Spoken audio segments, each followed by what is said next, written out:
회계사 제도부터는 논란의 여지 없고요. 그냥 단순히 암기하는 내용입니다. 그냥 하루 만에 정리, 혼자서 집에서 정리하기가 쉽지 않습니다. 보통 사람은. 저도 집에 있으면 책 1시간도 본 적이 없어요. 억지로 지금 뭐 강의하니까 저도 몇 시간 하는 거고, 여러분들도 그냥 억지로 그냥 하루 만에 다 그냥 정리한다고 생각하시면 되겠죠.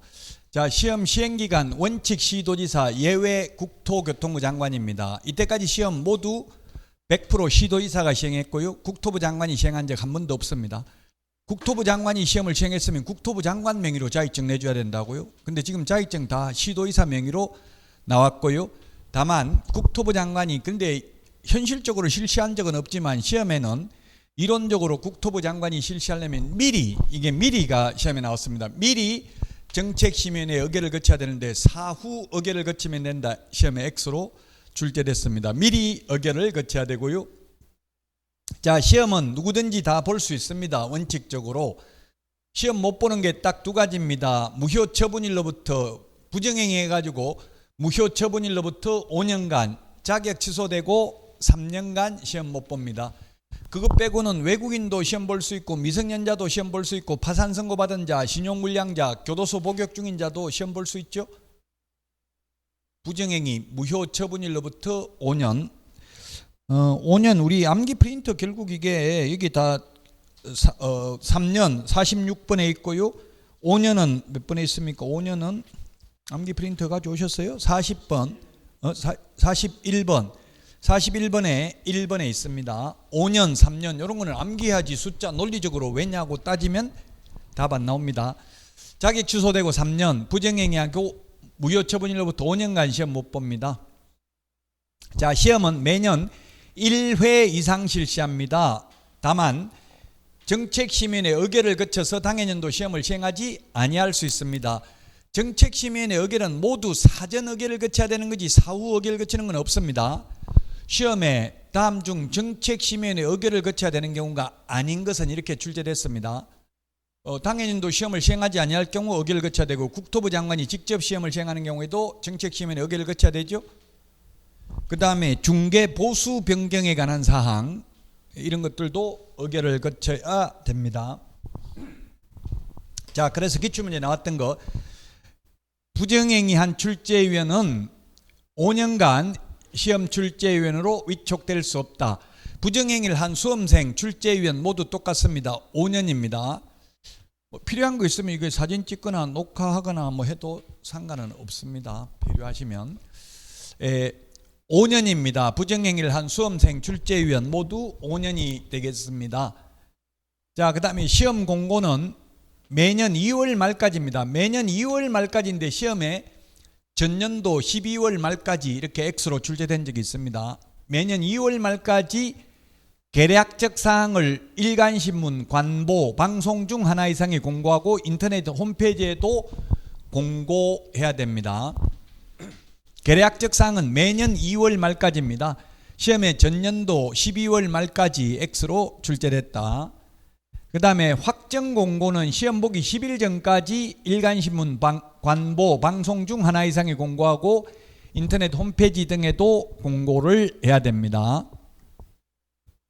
계략적 사항은 매년 2월 말까지. 옛날에는 제가 시험 볼 때 저는 9회 때부터 8회 때부터 봤는데 옛날에는 시험 보기 거의 한 달 전에, 한 두 달 전에 거의 언제 시험 보는지 말해줬어요. 그리고 옛날에는 또 만 20세 이상만 시험 볼 수 있었어요. 지금은 미성년자도 볼 수 있죠. 그러니까 뭐 계속 국토부에 전화 오는 거예요. 시험 언제 보냐고. 만 나이가 달라지잖아요. 시험 보는 날짜에 따라서. 근데 지금은 예측된 삶을 살 수 있도록 계략적 사항은 매년 2월 말까지 공고하고 확정 공고는 산업인력공단에서 실시하는 모든 시험 다 90일 전까지 확정 공고입니다. 이 90일은 암기 프린터 38번에 보면은 있습니다. 암기 프린터 38번에 동그라미 6번 밑에 보면 시험 공고 90일 전까지라고 돼 있죠. 확정 공고는 90일 전까지입니다. 자, 그 다음에 4번 요게 시험에 5번 정도 나왔는데요. 합격자 결정 공고일로부터 1개월 이내에 자격증 교부해야 됩니다. 1개월인데 시험에 2개월 이내에 자격증 교부해야 된다. X 이런 식으로 시험에 출제됐습니다. 암기 프린트 45번에 1번에 있습니다. 45번에 1번에 있고요. 자, 다음은 시험 접수 마감일 다음 날부터 7일 이내 취소하면 60%, 7일이 경과한 날부터 시험 보기 10일 전까지 취소하면 50% 응시 수수료 반환해 주고요. 이 반환 받는 사람이 있기 때문에 빈자리 접수, 추가 접수를 받잖아요. 원서 접수 냈다가 취소한 사람들만큼 추가 접수를 받습니다. 숫자 7, 요거는 암기 프린트 39번에 동그라미 8번, 9번에 있습니다. 39번에 8번, 9번에 있습니다. 자, 정책심의위원회입니다. 정책심의위원회는 국토부에 둘 수 있다, 둔다, X, 두어야 한다, X, 둘 수 있다. 공제운영위원회는 협회에 둔다. 근데 요거는 둘 수 있다. 시험에 둔다, 두어야 한다 나오면 X입니다. 국토부에 둘 수 있습니다. 자, 정책심의위원회 심의사항 요 4가지 있는데요. 요거 말고 아까 또 뭐 있었어요? 시험을 당해년도 시험을 실시하지 아니할 경우, 국토부 장관이 직접 시험을 시행할 경우에도 정책심의위원회 의결을 거쳐야 된댔죠. 그 다음에 자격 취득에 관한 사항, 중개업 육성, 보수 변경, 손해배상 책임 보장에 관한 사항. 손해배상 책임 보장이 뭐냐면 지금 우리 2억 가입해야 되잖아요. 2억 이상. 요걸 내년부터는 더 올린다고 하거든요. 그 올리려면 정책심의위원회 의결을 거쳐야 된다. 물론 사전 의결을 다 거쳐야 되겠죠. 이 4가지 중에서 기억에 있는 자격 취득에 관한 사항은 심의 의결한 경우 시도의사는 이에 따라야 된다. 예를 들면 객관식으로 출제하라고 하는데 경기도만 주관식으로 내고 이러면 안 되겠죠.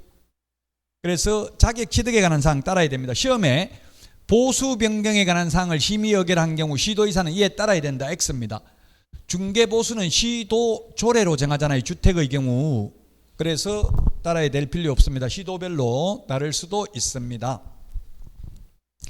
자, 정책심의위원회, 이거는 암기 프린트 39번에 동그라미 6번에 있죠. 위원장 1명 제외가 아니고 포함해서 7명 이상 11명 이내의 위원으로 구성합니다. 포함입니다. 제외가 아니고.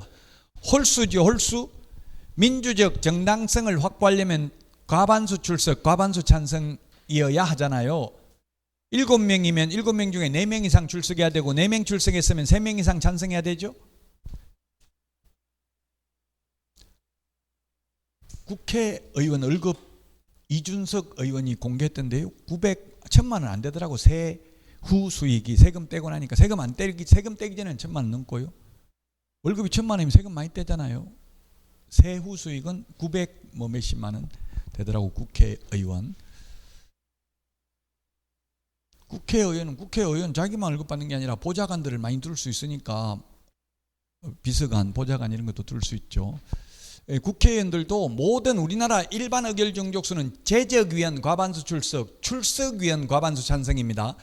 출석위원 과반수 찬성인데 제적위원 과반수 찬성하면 X라고요? 7명 중에 4명 이상 출석, 4명 출석했으면 3명만 찬성해도 된다고요?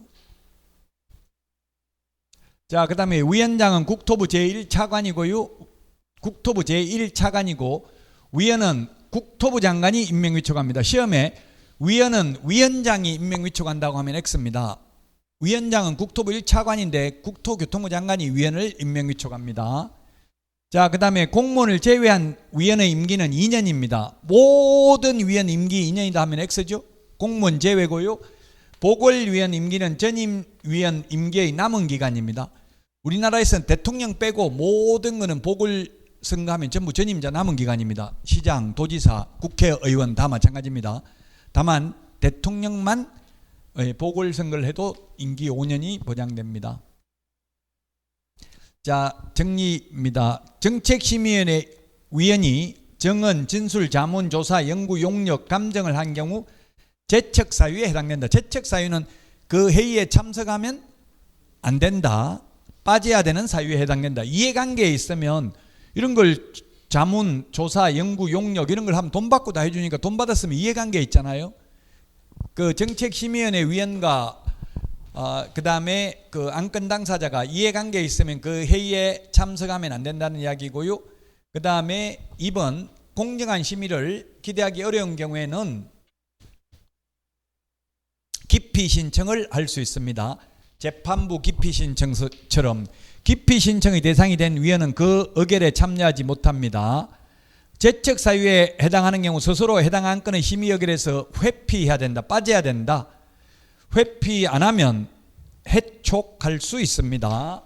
국토부 장관이 해촉할 수 있다. 자, 공인중개사 제도에서 시험에 한 문제 출제되는데요. 공인중개사 제도는 숫자가 많이 있습니다. 숫자. 부정행위를 한 수험생 출제위원 5년간 자격 박탈됩니다. 자격 취소되고 3년간 시험 볼 수 없습니다. 그 다음에 응시 수수료 다시 정리입니다. 시험 원서 접수 마감일 다음 날부터 7일 이내 취소하면 60% 돌려주고요. 7일이 경과한 날부터 시험 보기 10일 전까지 취소하면 50% 돌려줍니다. 정책심의위원회 위원 7명 이상 11명 이하입니다. 정책심의위원회 회의 개최 7일 전까지 통보해야 됩니다. 당사자에게. 그리고 자격증 교부 합격자 결정 공고일로부터 1개월 이내에 자격증 교부합니다. 1개월 숫자를 좀 주의하시기 바랍니다. 자, 다음은 요약집 18페이지 등록 절차인데 등록 절차는 개업 절차입니다. 등록을 한 자를 개업공개사라고 불렀죠. 그 개업하려면 어떻게 해야 되냐면 먼저 공인중개사 자격을 취득해야 됩니다. 시험에 변호사는 자격 취득하지 않고 등록할 수 있다. 시험에 3번 나왔어요. X. 변호사라도 공인중개사 자격을 취득하지 않고는 중개사무소 개설 등록할 수 없다. 그래서 지금 현업에서 유튜브 채널에 보니까 뭐 부동산 전문 변호사들은 공인중개사 자격증을 많이 땄더라고요. 땄다고 뭐 겨우 됐다 해가지고 올려놓고 그랬더라고요. 뭐 하루 공부했는데 겨우 됐다 재수없게 이렇게 올려놓고 이래놨더라고요. 변호사들이 딱 60점으로 겨우 됐다면서 뭐 자랑인지 뭔지 뭐 하여튼 무시하는 건지 그렇게 변호사, 세무사 이런 사람들이 자격증 많이 땄어요. 그러면 그 자격증이 있으면 2가지 다 겸업해도 된다. 우리 겸업 제한이 없잖아요. 공인중개사법에. 그 변호사 업무하고 중개업무 같은 사무소에서 해도 된다라고 유권 해석하고 있어요. 법무사도 마찬가지고요. 예, 그래서 변호사라도 공인중개사 자격증 따지 않고는 등록할 수 없다. 물론 변호사의 경우 등록 안 하고 그냥 계약서 써주는 거는 변호사법에 의해서 가능해요. 손님 와서 써달라고 하면 써주는 거는. 법률행위 대리를 업으로 하고 돈 받는 거는 변호사니까 가능한데, 그런데 등록을 안 해놨으면은 등록을 안 하면 개업공개사가 아니고 개업공개사가 아니면 공인중개사라는 명칭을 쓰면 안 되잖아요. 부동산 이런 거 표시를. 그럼 손님이 스스로 찾아오지 않는 한 손님 받기가 쉽지 않겠죠. 변호사들이. 그 자격증을 따야 등록을 하면 간판도 붙이고 부동산, 공인중개사 사무소 이런 걸 손님을 받을 수 있다는 이야기입니다. 자, 변호사도 자격증 취득해야 된다. 사무소 확보해야 된다. 예, 사무소는 모든 사무소는 똑같습니다. 주된 사무소, 분사무소, 이전 전의 사무소, 이전 후의 사무소 모든 사무소 똑같는데요. 건축물 대장에 기재되어 있어야 됩니다. 가설 건축물, 무허가 건축물 안 됩니다. 미등기 건물은 건축물 대장에 있다면 가능할 수도 있습니다. 물론 건축물 대장에 기재되기 전에 신축 건물이라면 사용 승인, 사용 검사 받은 건축물은 건축물 대장에 기재되기 전에도 가능합니다. 사무소는 반드시 소유권을 확보해야만 하는 것은 아니고 사용권만 확보하면 되죠. 나무 건물에 개업할 수도 있다. 그리고 중개사무소 면적 제한은 없습니다. 그리고 중개사무소는 바닥면적 합계가 30제곱미터 미만인 경우는 1종 건생, 30제곱미터 이상 500제곱미터 이하인 것은 2종 건생, 업무시설, 판매시설에서만 중개사무소 가능하고요. 그런 질문이 많이 올라오더라고. 인터넷으로만 중개를 하려고 하는데 아파트에서도 가능한지 알려주십시오. 안 된다. 아파트는 이종 건생이 아니잖아요. 그래서 공동주택 안 됩니다. 중개사무소 못합니다. 자, 그 다음에 실무교육 받아야 되고 교육제도는 뒤에 자세하게 나오니까 설명하도록 하고요. 다시 이렇게 한 후에 등록관청에 등록 신청을 합니다. 등록 신청 서류와 첨부해야 되겠죠. 서류는 이게 암기 프린트 2번에 있습니다. 암기 프린트 2번에 보면 서류 중에서 시험에 나왔던 게 여권용 사진 첨부해야 되죠. 여권용 사진. 반명한판 사진 첨부해야 된다. X입니다. 여권용 사진을 첨부해야 됩니다. 그리고 외국인의 경우 결격 사유에 해당되지 않냐면 입증하는 서류도 제출해야 됩니다. 그러면 등록 신청하면 7일 이내에 등록 처분 통지를 해줍니다. 물론 등록 요건을 갖추지 못하면 반려하겠죠. 요건을 갖추면 등록 7일 이내에 해주고요. 그 다음에 시험에 등록증 교부를 7일 이내에 해줘야 된다 하면 X입니다. 등록증 교부는 지체 없이 합니다. 등록증 교부는 지체 없이, 등록 처분 통지를 7일 이내입니다. 등록증 교부는 지체 없이 해야 됩니다. 보정 설정 여부를 확인하고, 인장 등록은 세 가지 방식이 있습니다. 등록 신청하면서 인장 등록해도 되고, 소속 공인중개사 고용 신고하면서 인장 등록해도 되고요. 별도의 인장 등록 신고서에 의해서 해도 됩니다. 인장 등록하는 방법은 세 가지가 있는데, 등록 인장 변경 등록하는 방법은 딱 한 가지밖에 없습니다. 변경 등록 신고서 서식 하나밖에 없습니다. 자, 업무 개시는 등록한 날로부터, 등록이 된 날로부터 3개월 이내에 업무 개시해야 되고, 3개월 이내에 업무 개시 안 하려면 3개월 초과하려면 휴업 신고해야 됩니다. 3개월 초과해서 업무 안 하려면 휴업 신고를 해야 된다. 등록관청은 부동산 소재지, 그 중개대상물 소재지가 아니라 집 소재지, 주소지 소재지가 아니라 중개사무소 개설 등록을 하려는 소재지 시장군수구청장이죠. 만약에 여러분들이 이천에 주소가 돼 있지만 여주에다 사무소 차리려고 하면 여주시장이 등록관청이 되겠죠. 광주시가 개업공개사가 1000명 정도 된다더라고. 옆에 광주시가 인구는 지금 뭐 한 40몇 명인가 50만 명 가까이 돼간다더라고요. 제가 옛날 광주 살 때는 30만 명도 안 됐었거든요. 예, 근데 예? 예, 옛날에 살았어요. 한 17년 전에. 그때는 뭐 전철도 없고 3번국도 하나밖에 없었어요. 굉장히 힘들었죠, 옛날에는. 자, 그래서 등록관청, 중개사무소 소재지 시장 군수구청장이 등록관청이다. 자, 이게 암기 프린트 3번에 있는데요. 시험에 나올 확률이 95% 이상이죠. 법인의 등록 기준입니다. 왜 이게 공인중개사 등록 기준이 시험에 안 나오고 법인의 등록 기준이 나오냐 하면, 실제로는 법인은 거의 없잖아요. 우리나라 1%도 안 되거든요. 그럼에도 불구하고 이게 시험에 나오는 게 5개니까 오지선다행 내기가 좋아요. 공인중개사 등록 기준은 2개밖에 안 돼요. 공인중개사 등록 기준은 실무교육 받는 거 하고 사무소, 건축법상 사무실 용도로 적합한 사무소만 갖추면 돼요. 근데 공인중개사는 2개밖에 안 되니까 시험에 안 나오고, 법인은 5개니까 시험에 잘 나온다고요. 자, 1번 상법상 회사. 상법상 회사는 굳이 암기할 필요는 없는데 한명회사, 합자회사, 유한회사, 유한책임회사, 주식회사 5개가 있습니다. 그래서 시험에 반드시 주식회사이어야 한다. X로 출제됐어요. 상법상 회사이면 된다고요. 또는 협동조합 기본법에 의한 협동조합이어야 합니다.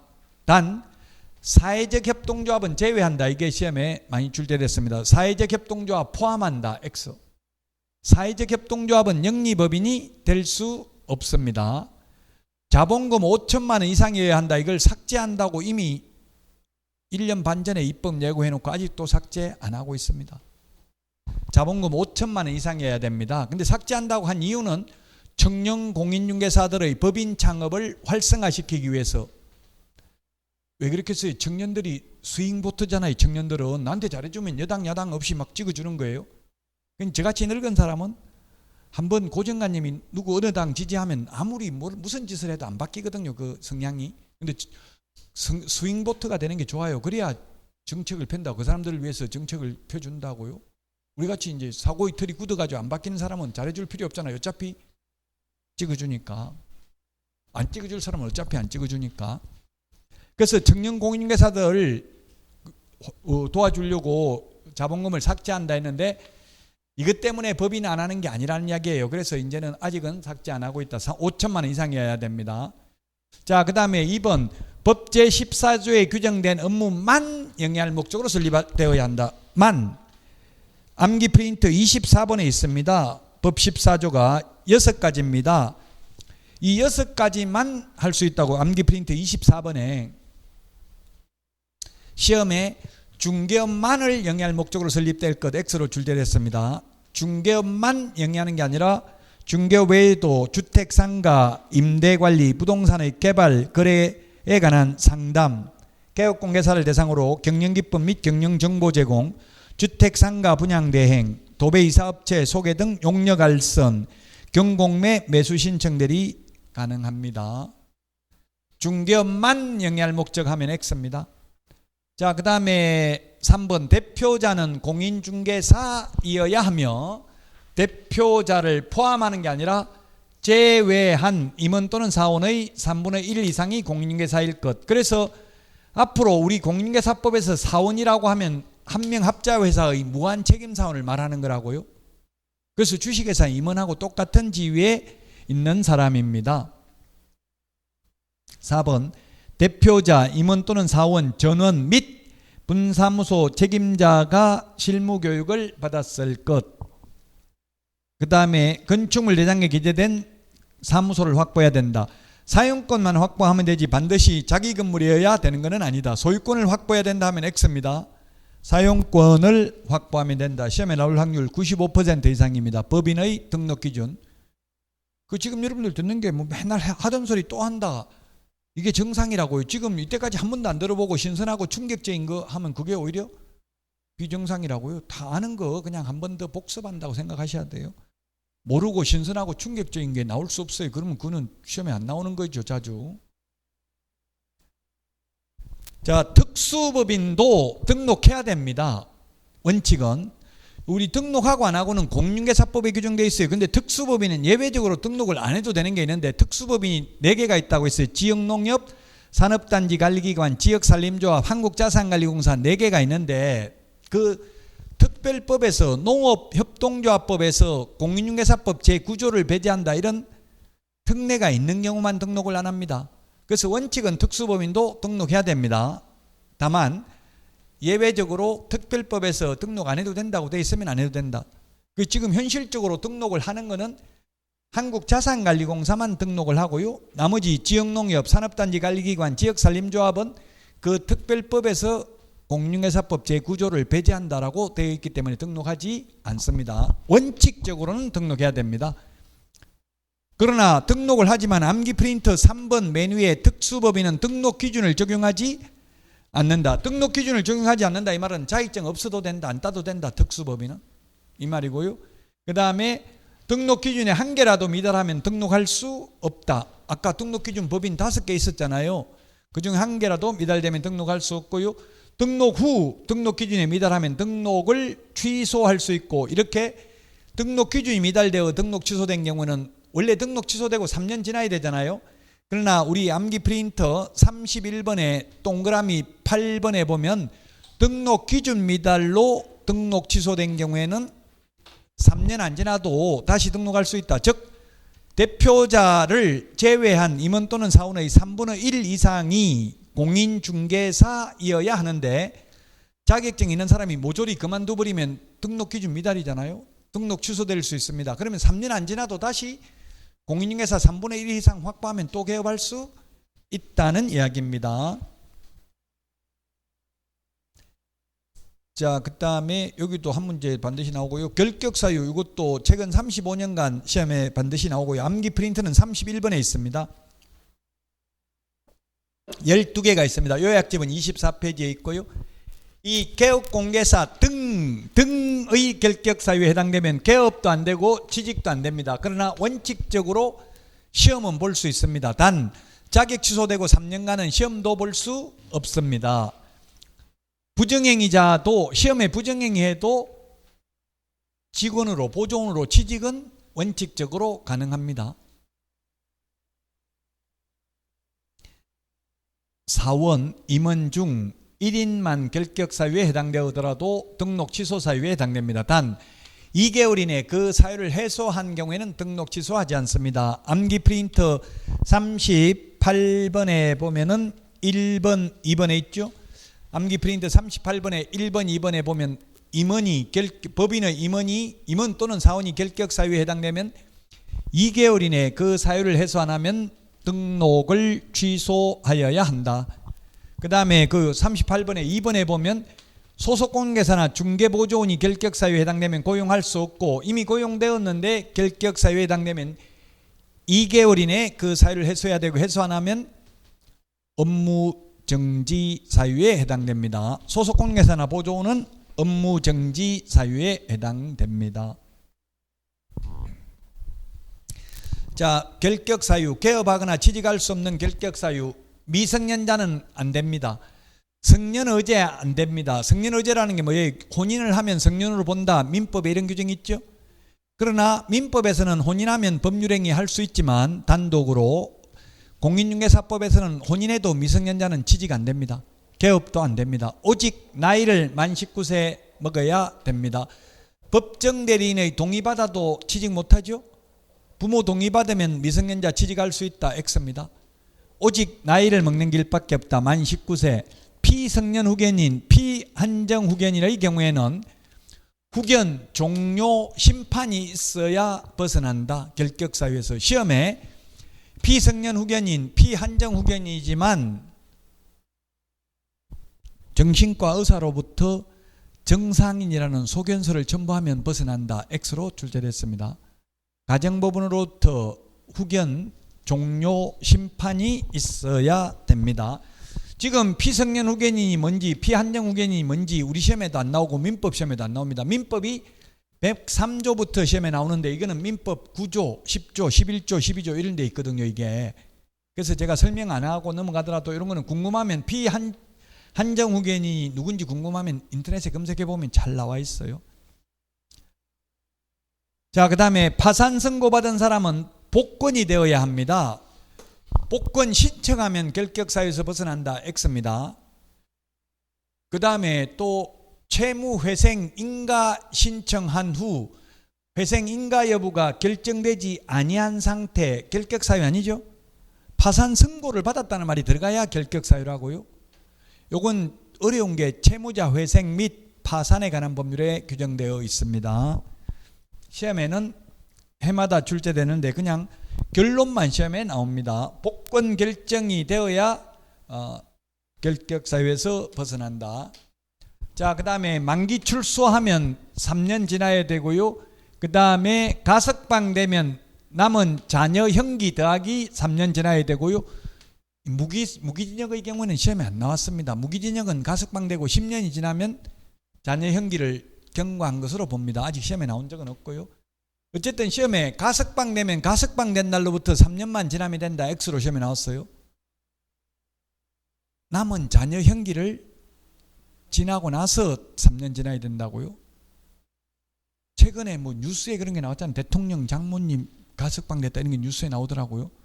그러면 가석방 된 날부터 3년이 아니라 만약 징역 3년 받고 1년 만에 가석방 됐다면 남은 2년 더하기 3년 더 지나야 된다는 이야기입니다. 자, 그 다음에 법률 변경, 형의시, 효완성, 특별사면 모두 3년 지나야 됩니다. 특별사면은 3년 지나야 되는데 일반사면은 즉시 벗어납니다. 결격사유에서. 뭐가 더 좋은 거예요? 일반사면, 특별사면 중에서? 일반사면이 더 좋은 거죠. 이 일반사면, 특별사면은 사면법을 봐야 되니까 사면법 자체가 우리 시험 범위는 아니라고요. 그래서 우리는 결론 그냥 특별사면은 3년 지나야 되고 일반사면은 즉시 벗어난다. 요것만 알면 된다고요. 공소시효는 결격사유 해당되지 않습니다. 형의시효 완성되면 3년 지나야 됩니다. 형의시효 완성이라는 것은 징역형을 선고받고 도망가 버린 거예요. 보통 불출석 재판 받는 경우도 있거든요. 그 징역이 확정되는데 교도소 복역시켜야 되는데 도망가가지고 시간이 경과되면 형의시효가 완성됩니다. 사형에 해당되는 범죄의 형의시효가 30년입니다. 사형 선고받고 그냥 도망가 버리면 30년만 도망갔다 오면 이제 사형 안 당합니다. 그래도 몇 년 더 지나야 된다. 30년 지났다 하더라도 3년이 형의 시효가 완성되고 3년 지나야 된다. 공소시효는 옛날에는 살인죄라도 공소시효가 옛날에는 15년이었죠. 지금은 물론 공소시효 없어졌어요. 살인죄는. 그럼 옛날에는 살인죄를 저질렀다 하더라도 15년만 도망다니고 안 잡히면 그 뒤에 잡혀도 처벌받지 않는다는 이야기예요. 그 처벌 안 받기 때문에 결격사유도 아니라고요. 공소시효가 완성된 경우에는. 형의시효라는 것은 확정 판결을 받고 시간이 경과된 경우를 말합니다. 형의시효 완성돼도 3년 지나야 됩니다. 집행유예는 옛날에 유예기간만 결격사유인데 지금은 유예기간 경과 후 3년간 결격사유에 해당됩니다. 3년이 아니라 2년간 결격사유에 해당됩니다. 유예기간 경과 후 2년간 결격사유에 해당됩니다. 집행유예는 결격사유인데 선고유예나 기소유예는 결격사유 아닙니다. 집행유예는 유예기간 경과 후 2년간 결격사유에 해당된다고요. 암기 프린터 31번 31번에 동그라미 5번에 있죠. 집행유예 경과 후 유예기간 경과 후 2년간 결격사유에 해당된다. 자, 그 다음에 6번째 암기 프린트 31번 순서대로입니다. 31번 6번째 자격취소 3년 미경과자. 자격정지기간 중에 있는 자 등록 취소되고 3년 미경과자. 단 암기 프린트 31번에 8번에 보니까 사망, 해산, 결격사유, 등록기준 미달로 등록 취소된 경우에는 등록 취소되고 나서 3년 지나야 된다는 규정을 적용하지 않는다. 자, 그 다음에 업무정지 기간 중에 있는 자입니다. 업무정지 처분을 받고 폐업해도 마찬가지입니다. 무조건 업무정지 기간 동안은 업무정지 6개월 받았으면 6개월 되기 전에 그냥 폐업해도 그 6개월 동안은 다시 등록도 안 되고 취직도 안 된다는 이야기입니다. 그 다음에 법인의 업무정지 사유 발생 당시입니다. 이거 시험에 업무정지 처분 당시가 아니라 사유 발생 당시죠. 업무정지 사유 발생 당시 임원이 어떤 자입니다. 사유 발생 당시입니다. 처분 당시가 아니라 2024년 7월 오늘이 27일입니까? 27일 날 위반 행위를 했고 그 다음에 8월 27일 날 A라는 임원이 선임되었습니다. 취직을 했습니다. 그리고 예를 들면 9월 27일 날 업무정지 처분을 받았습니다. 6개월. 그래도 이 A 임원은 결격사유? 아니라고요. 자기 위반행위 할 때는 근무 안 했잖아요. 취직도 안 돼 있었잖아요. 업무정지 처분 당시가 아니라 사유 발생 당시 이때 근무를 했어야 되는데 그 뒤에 취직했잖아요. 그래서 A는 법인이 업무정지 당해도 A는 다른 데가 취직해버려도 된다고 그만두고 시험에 업무정지 사유 발생 당시인데 시험에는 업무정지 처분 당시 X로 출제됐습니다. 사유 발생 당시입니다. 그 다음에 이 법에 의해서 300만 원 이상 벌금 선고받으면 3년간 결격사유입니다. 벌금 선고받아야 되지 선고유예는 결격사유 아니죠. 선고받은 경우가 되겠고요. 그 다음에 결격사유에 해당하는 법인의 임원 또는 사원이 있는 경우는 개업 안 되는데 단 2개월 이내 그 사유를 해소하면 법인의 경우 등록 취소하지 않는다. 개인의 경우 그 소속공개사 중개보조원 2개월 이내 그 사유 해소 안 하면 업무정지 사유에 해당된다 했습니다.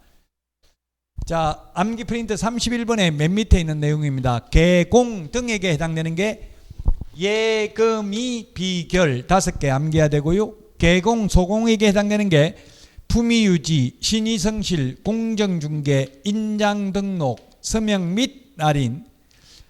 서명 및 날인은 모든 소속공개사가 하는 게 아니라 당의 업무를 수행한 소속공개사만 서명 및 날인하면 되죠. 그 다음에 실무교육, 연수교육인데요. 개업공개사 되려면 실무교육 받아야 되고요. 소속공개사 되려면 실무교육 받아야 되고 되고 나서 2년마다 연수교육 받아야 되죠. 2년에 한 번씩 연수교육 받아야 됩니다. 개공에게만 해당되는 게 자격증, 등록증, 개시 의무, 보존 의무. 소속공개사는 보존 의무 없습니다. 소속공개사 3년 보존하기 전에 자기가 먼저 잘리잖아요.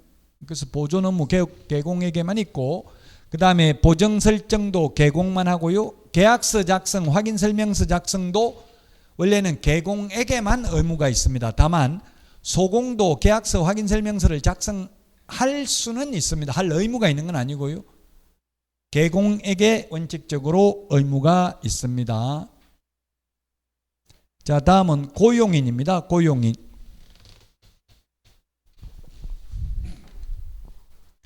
고용인이 직원입니다. 고용인이 직원이고 고용자는 사장입니다.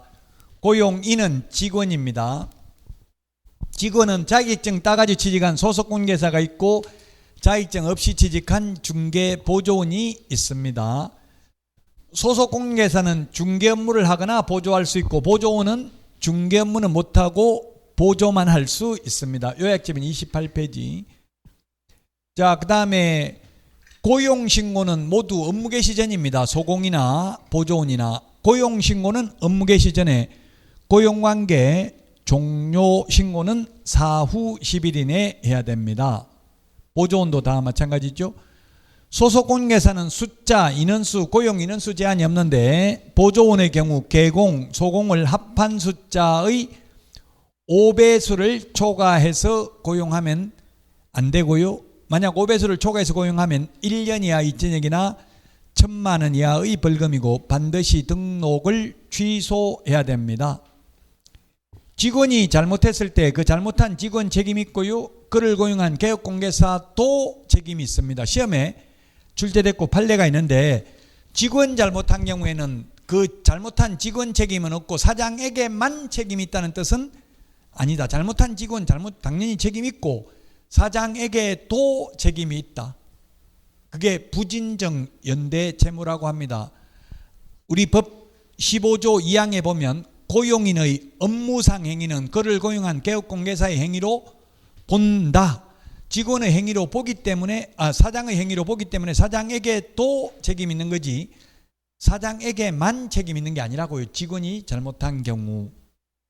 자, 그 다음에 형사책임인데 직원이 징역이나 벌금을 받으면 사장도 해당 조에 규정된 벌금형에 처한다. 다만 사장이 그 위반 행위를 방지하기 위하여 상당한 주의와 감독을 게을리하지 아니한 경우에는 그러하지 아니하다. 사장이라고 시험에 안 나오겠죠. 사장이 개업공개사죠. 시험에는 뭐 사장 이런 식으로 나오지는 않습니다. 개업공개사가 사장이라고요.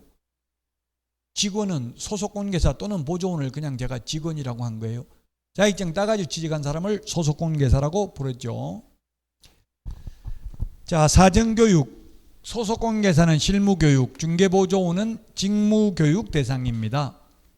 소속공개사는 자격취소나 자격정지 처분 대상이 됩니다. 그러나 중개보조원은 행정처분 대상 아닙니다.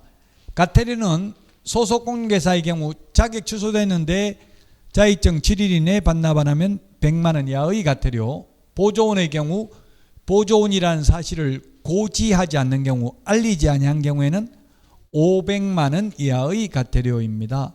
소속공개사는 당해물을 수행한 경우 서명 및 날인해야 되고 인장 등록도 해야 됩니다. 보조원은 그러한 의무가 없습니다. 소속공개사 분사무소 책임자 될 수 있는데 보조원은 안 됩니다. 그 다음에 실거래가액 신고서 제출 대행할 수 있다. 소속공개사는. 보조원은 불가능하다.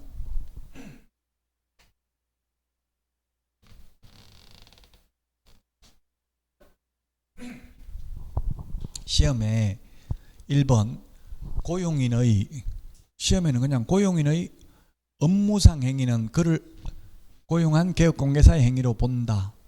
업무상 행위인데 모든 행위는 하면 X입니다. 업무상도 빠지고 모든도 빠지면 X입니다. 아무 말 없이 그냥 직원의 행위는 사장 행위로 본다 하면 X라고요.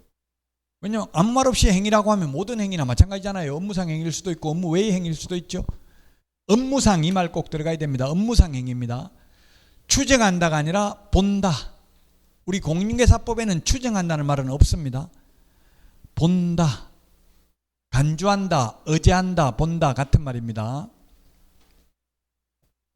2번 보조원 채용상한제를 도입했다.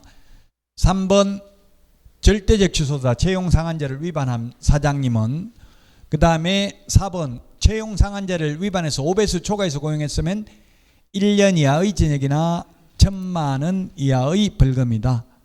보조원이라는 사실을 보조하기 전에 미리 고지 안 하면 500만 원 이하의 가태료고요. 단 사장님도 500만 원 이하의 과태료를 부과하는데 그 사장인 개업공개사가 위반 행위를 방지하기 위하여 상당한 주의와 감독을 게을리하지 아니한 경우는 사장에게는 과태료를 부과하지 않습니다.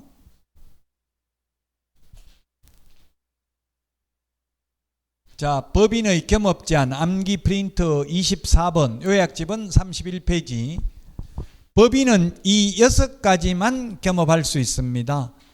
개인의 경우는 요 6가지도 겸업할 수 있고 이거 외의 업무도 겸업할 수 있습니다. 개인은 탑법에서 규제하지 않는 한 모든 업무를 다 겸업해도 되죠.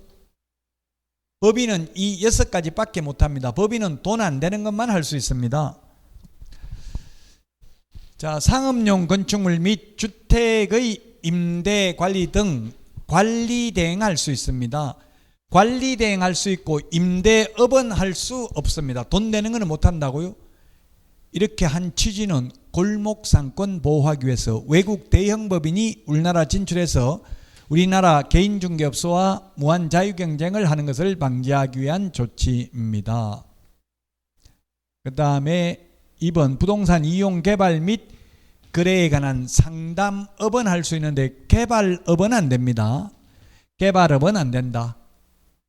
그 다음에 3번 공인중개사 대상이 아니라 개업공개사 대상으로 경영기법 및 경영정보 제공입니다. 그 다음에 토지 분양 대행, 택지 분양 대행 안 되고 주택, 상가 분양 대행만 가능합니다. 분양업은 안 됩니다.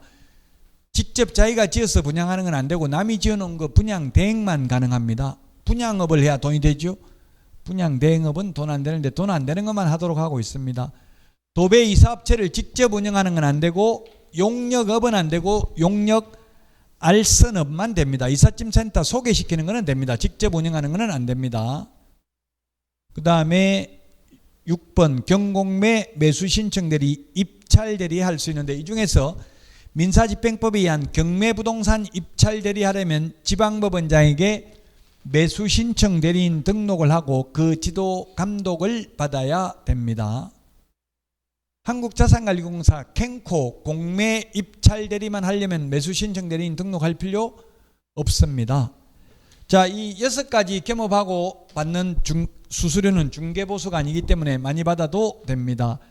부칙개공은 매수 신청 대리인 등록할 수 없습니다. 자, 그 다음에 경매부동산 매수 신청 대리 하려면 법원에 등록해야 된다. 공매부동산 매수 입찰 대리 하거나 권리분석 취득 알선하는 경우에는 매수 신청 대리인 등록 안 해도 된다. 자, 이런 겸업을 하고 받는 수수료는 중개보수가 아니기 때문에 당사자 약정이 있었다면 많이 받아도 상관없다. 자, 그 다음에 업무 지역 범위는 법인이나 공인중개사인 개업공개사는 전국이고요. 부칙개공은 관할 시도 안에 있는 중개사물에 하나여 중개행위를 할 수 있습니다. 업무 지역 범위고요. 중개대상물의 범위는 토지, 건축물, 임목, 공장재단, 광업재단의 경우에는 종별, 종류에 따른 차이가 없다. 종별이 3가지가 있었죠. 법인, 공인중개사, 부칙개공 3가지 모두 다 중개상물의 범위는 토지, 건축물, 임목, 공장재단, 광업재단은 똑같다는 이야기입니다. 업무 지역 범위만 차이가 있습니다. 자, 여기까지 하고 쉬었다가 중개사무소부터 하도록 하겠습니다.